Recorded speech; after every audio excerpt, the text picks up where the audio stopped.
Σεβόμαστε και τιμούμε την εμπιστοσύνη σας.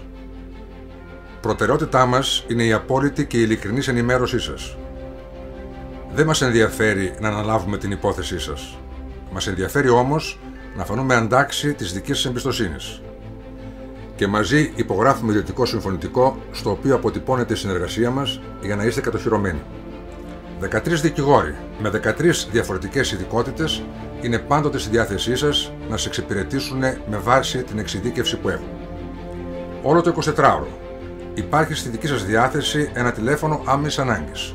Το Συμβούλιο των Δικηγόρων συνεδριάζει κάθε Δευτέρα και ελέγχει όλες τις υποθέσεις του γραφείου, συντονίζει τις ενέργειες όλων των υποθέσεων, ελέγχει την πορεία τους με αποτέλεσμα όλες οι υποθέσεις να μπορούν να διεκπεραιωθούν όσο το συντομότερο γίνεται. Την κάθε υπόθεση επιβλέπω και κατευθύνω προσωπικά. Τιμούμε την εμπιστοσύνη σας και τη δικαιώνουμε.